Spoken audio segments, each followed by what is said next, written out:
એના સભ્યો અને એક નિર્ણય હતો એ લોકોનો કે અમારા મંડળના જેટલા સભ્ય છે એ સભ્ય, બાકીના બધા અસભ્ય. અને સભ્યમાં દીકરો હોય ને દીકરાનો બાપો હોતે હોય, દીકરો બે એના સભ્ય બન્યા હોય, હારે ચોરી કરવા જાય. અને પરમાત્માએ બધાને મંત્ર આપ્યો, કફલમ કફલમ. ચોરી કરવા જવાનો એક મંત્ર હતો, કફલમ કફલમ. એટલે તમે જ્યારે ચોરી કરવા જાઓ ત્યારે આ શ્લોક ન બોલતા હો, કફલમ કફલમ. ભગવાને પોતાના મિત્ર માટે ચોરી કરી.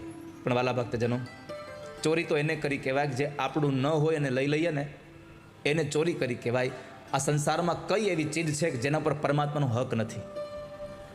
આ દુનિયાના એક એક અણુમાં ભગવાનનો હક છે, અને પોતાની વસ્તુ લઈ લે એમાં ચોરી કરી ન કહેવાય. અને બીજું, અહીંયા માખણની ચોરી કરીએ એનો અર્થ છે જેમ માખણ જેમ મુલાયમ છે એમ જેટલા લોકોનું મન મુલાયમ છે, જેનું મન ચિત્ત સારું છે, એની ચોરી પરમાત્માએ કરી છે. માખણ ચોરી મોહન ચિત્ત ચોરી લીધા. પરમાત્માએ અહીંયા માખણની ચોરી